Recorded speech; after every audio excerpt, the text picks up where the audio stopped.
the Congress should have been more in the forefront of stitching up the alliance together. Nitish Kumar should have never left the I.N.D.I.A Alliance. It damaged the perception of the I.N.D.I.A Alliance. I believe that the Congress party should have demonstrated a much more robust leadership of the I.N.D.I.A Alliance. I think the Congress needs to demonstrate a lot more hunger. But I want to bite the bullet on your question. What has Mr. Modi done right? I think the one thing that Mr. Modi has done right is just nothing but pure marketing. And he's been able to market himself because he controls a large part of the narrative. The one attribute of Mr. Modi I do admire is his relentless pursuit for power.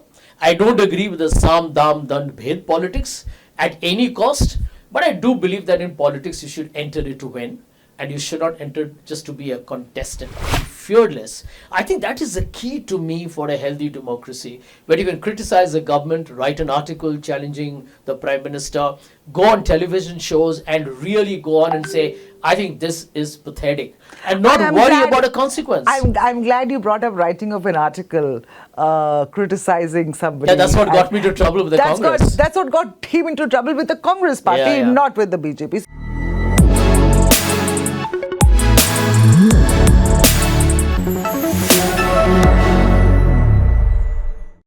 You're watching the Times of India podcast, and I have with me a very special guest, Sanjay Jha. This is our election special series, Sanjay.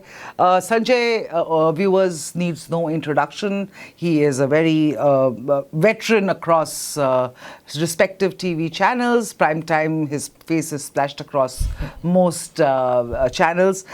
His Twitter bio reads Congressy by DNA. But, of course, he's no longer with the Grand Old Party. He was suspended in 2020 for anti-party activities, no less.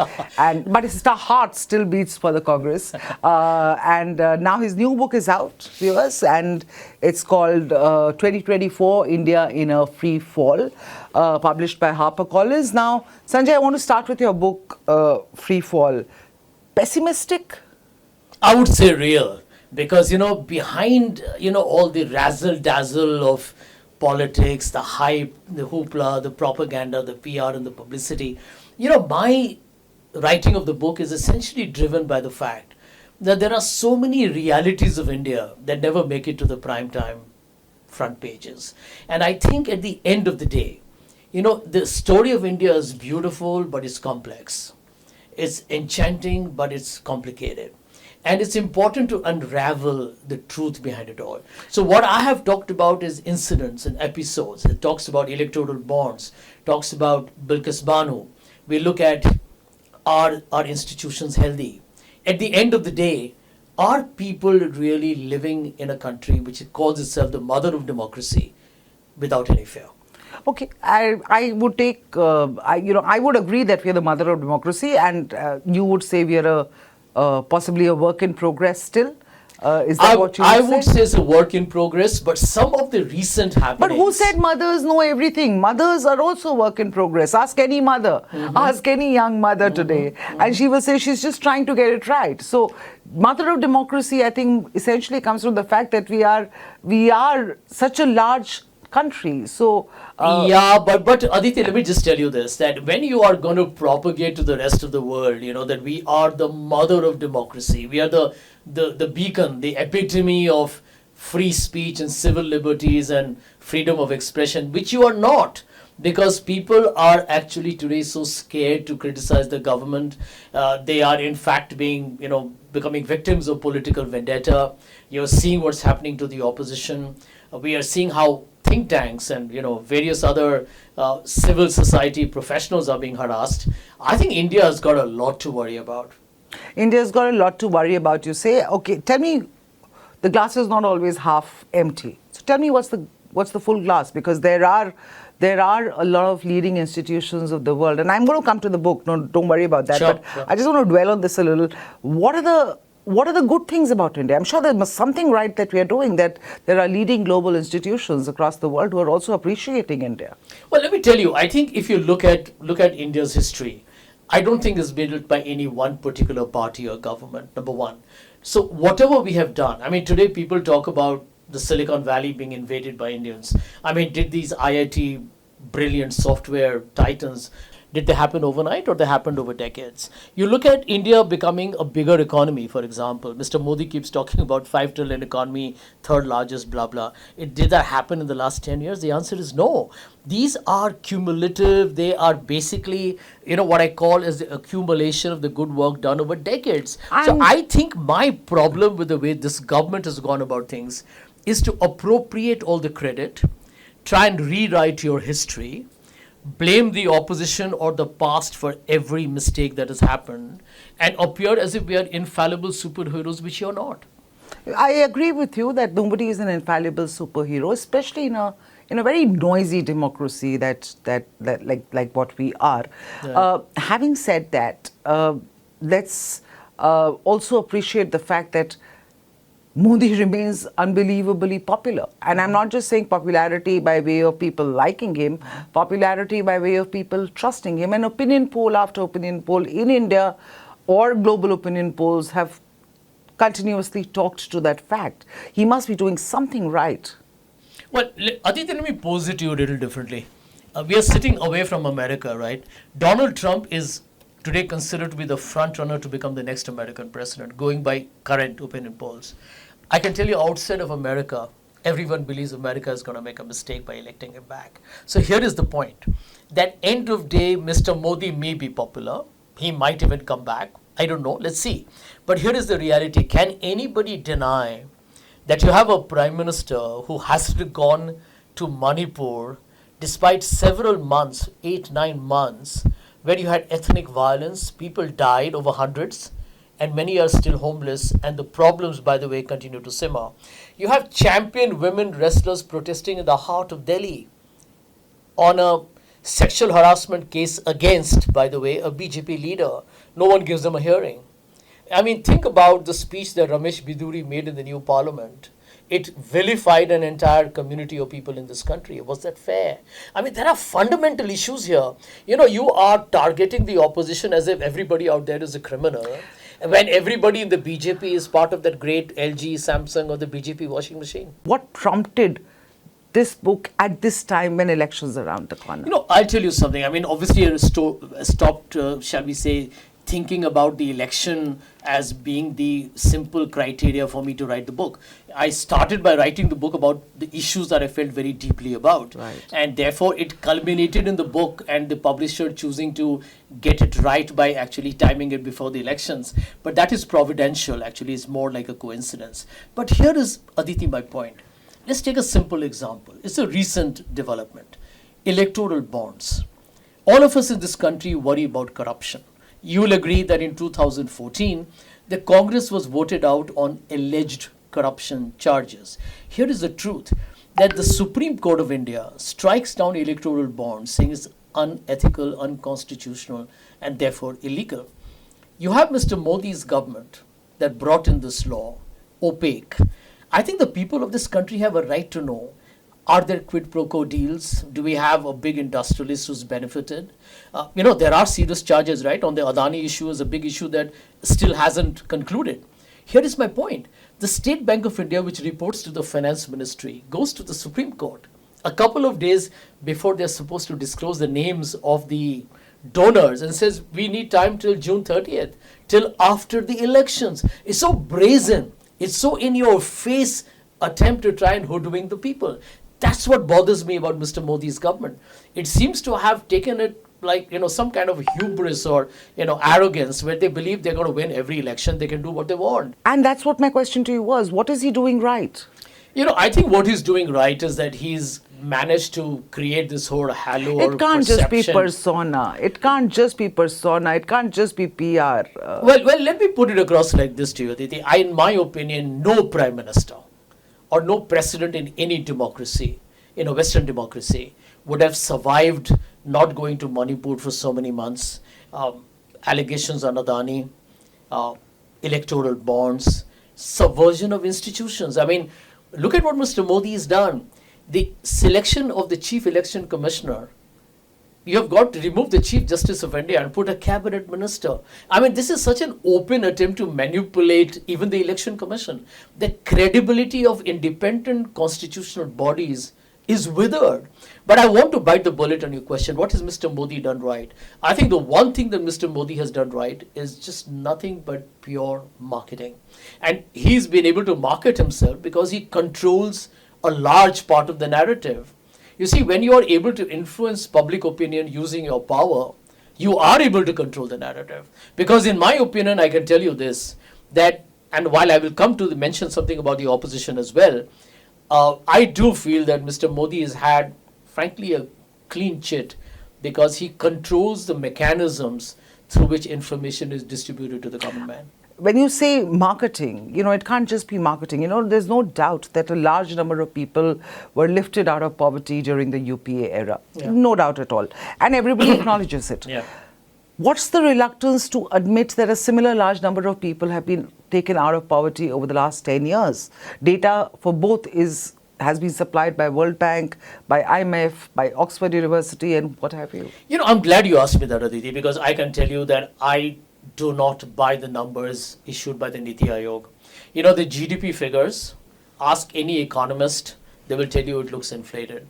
Mr. Yashwant Sinha, former finance minister in Mr. Vajpayee's government, Mr. Arvind Subramaniam, who was the chief economic advisor, they themselves said that there is a degree of extremely dubious models being used to inflate the GDP numbers under Mr. Modi's government. And here is the point. Even if I take the numbers of Mr. Modi's government at face value, what is the GDP growth rate, if you want to use that one criteria, in the last 10 years? 5.9%.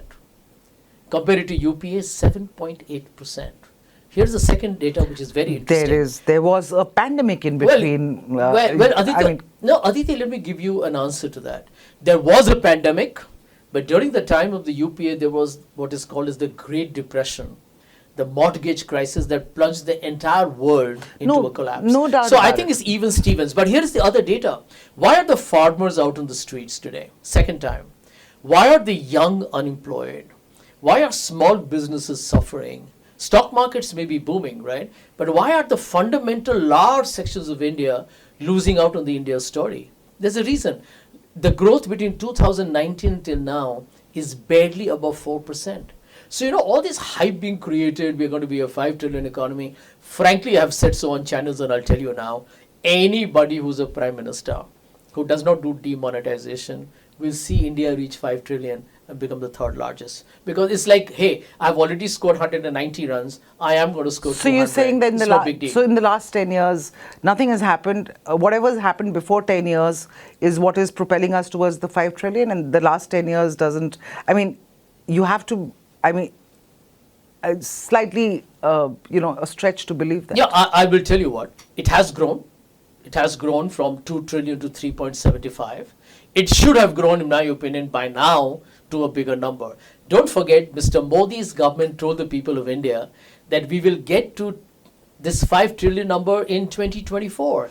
And now, there was a pandemic in between. There was a pandemic in between, and no, it was where are you on per capita income? It was a black swan event. The entire world was suffering and is still suffering. India is not suffering to the extent that the developed world is suffering. We have to look. I'm just playing the devil's advocate, Sanjay, because we have to call a spade.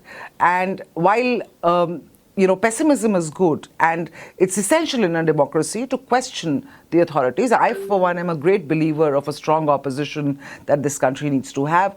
But still, we need to also look at the glass, the half full side of it, because there is a half full side of it. But having said that, let me come to the opposition party. Let me come to the Congress. Your DNA, Congressy by DNA. That's what Sanjay believes in. Sanjay, your sense of which way the wind is blowing in 2024 for the Congress party. I believe that the Congress party should have demonstrated a much more robust leadership of the I.N.D.I.A Alliance. I was disappointed that between September and December, they did not really have any meeting at all to sort out the seat distribution problem. I think the Congress lost a lot of time, and for a petty reason. I want to win the assembly elections in December so they have greater negotiating power. I thought that was extremely myopic thinking. I do believe that there is a certain momentum that the BJP has, but I also look at the hard numbers, and when I look at the stories coming from the rural parts of India, this election will actually be about people who are really truly disadvantaged and who are not buying into this story that just because we get some a couple of cylinders a year or we get some food grains, the story is over. Mr. Modi talks about transforming the economy. Well, 57% of the people of India are being given free food grains of till the period of 5 years. What does it tell you? That there is a story that is being glossed over. I think that is where I have a problem with the way this government has worked. The reason why I say so, Aditi, is because you don't live in a bubble of an economy. You don't live in an SUV or a GST or a GDP or a mall or a multiplex. You live in a society. And I feel that where Mr. Modi's government has really been disastrous has been the kind of polarization that has emerged. So, when I look at India today, I see fear and polarization. And if I were to use an acronym, I would say FAD. Fear, F for fear, A for a lot of anger in our society, and D for divisiveness. Mr. Modi is actually, in his 10 years, I think, there are things that obviously in 10 years the government will do some things, right? You have taxable revenue, so you will create infrastructure, you will create bridges, you will create social welfare. But any government does it, and every government does that. I don't think that's a big USP. I think the key challenge for any political party is to keep the country as one.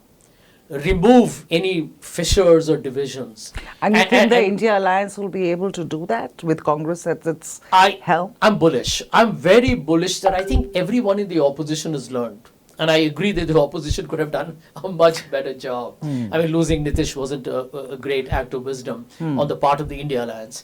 I do feel that the India Alliance understands from the bitter experience of the last 10 years that you have a government that's so politically vindictive, has actually been very draconian and threatening.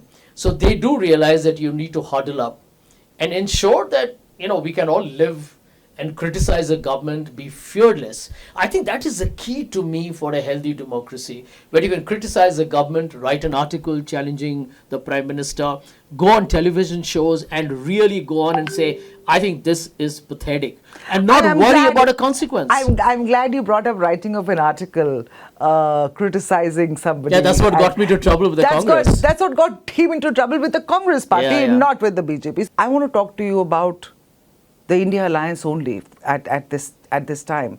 That you're saying you're very bullish on them. So far, the story is not looking very bullish. There was a clobber of opposition parties that wanted to come together even before the 2019 elections. That sort of fizzled out over seat sharing.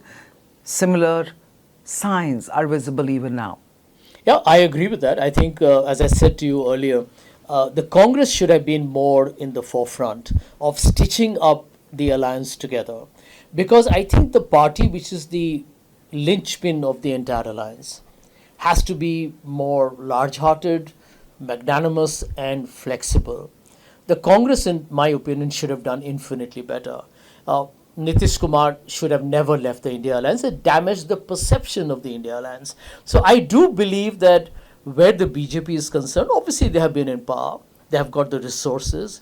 They have got the institutions under their control. They influence a lot of the overall publicity campaigns. But end of day, I think that is the beauty of this country, that nobody can predict an election. Absolutely, how the voter will vote. How the voter will behave. Absolutely. Like everybody was surprised by the results of Madhya Pradesh and Chhattisgarh in particular, where Congress was assuming that they were going to just kind of have a walk in the park. So there are surprises in store. I don't know whether this will be entirely an India Shining Part 2, but the feeling I get is there is a lot of cosmetic, window dressing. There is a lot of what I call a synthetic gloss in the political campaign. Mr. Modi, when he says, I'm coming back for the third term, well, if he's so convinced that he's coming back for the third term, he should not be campaigning so aggressively. I do believe that there is a story yet to be told. Don't get me wrong. I'm a big supporter of the fact that India must have a strong opposition. But how many relaunches is it going to take for Mr. Rahul Gandhi to get there? No, I think Rahul, give him credit. I think Rahul is stepped out. He's no longer the Congress president. I think he should manage the perception well. He should not be seen as somebody who is trying to manage it from the back end. I think Mr. Kharge is a very senior man. I think ever since Mr. Kharge has become the Congress president, Rahul has had more, shall we say, freedom to do what he wants to do. The Bharat Jodo Yatra has clearly resuscitated his political brand. And I think to that extent, he stands to be on a positive footing. Having said that, I think the Congress needs to demonstrate a lot more hunger. You know, the winner is always somebody who's hungrier to win. And you have been asking me this question, so I will give you an answer. The one attribute of Mr. Modi I do admire is his relentless pursuit for power. I don't agree with the Sam, Dam, Dand, Bhed politics at any cost, but I do believe that in politics you should enter it to win. And you should not enter just to be a contestant. So to that extent, I think Mr. Modi does it right. And the opposition has a story to tell. It's late, Whether but they it's will never be, over. It's late, yes, but will they be able to also communicate it? Fingers crossed. Fingers crossed. Fingers Fingers crossed. crossed. Fingers On that crossed. note, thank you so much, Sanjay, for your time. And thank you, viewers, for watching this broadcast. We will keep coming back to you with more. Stay tuned to the Times of India.